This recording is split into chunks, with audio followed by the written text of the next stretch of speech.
আমরা কার্কন গ্রামে ঘুরে বেড়াচ্ছি। রাস্তার চারিদিকে ভর্তি অ্যাপ্রিকট গাছ।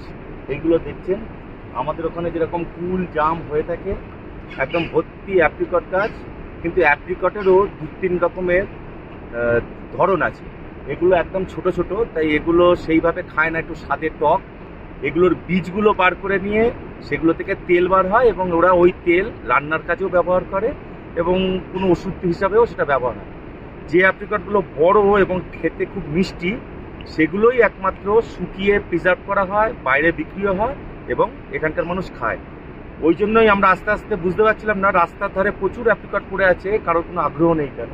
এগুলো হচ্ছে সেই অ্যাপ্রিকট যেগুলো টক ভাব, তাই এগুলোকে মানুষ সেইভাবে খায় না, এগুলো ওই বীজগুলো নেওয়ার জন্যই গ্রহণ করে। চারিদিকে ভর্তি দেখুন বাগান রয়েছে।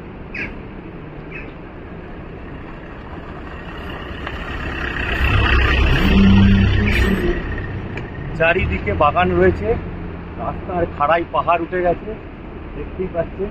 তার মাঝখানে দু একটা পাকা বাড়ি, বেশিরভাগই মাটির এবং পাথরের তৈরি বাড়ি আর কাঠের। এই অঞ্চল কার্কন। আজকে আমরা এখানে ঘুরে বেড়াচ্ছি গ্রাম্য জীবন দেখবার জন্য।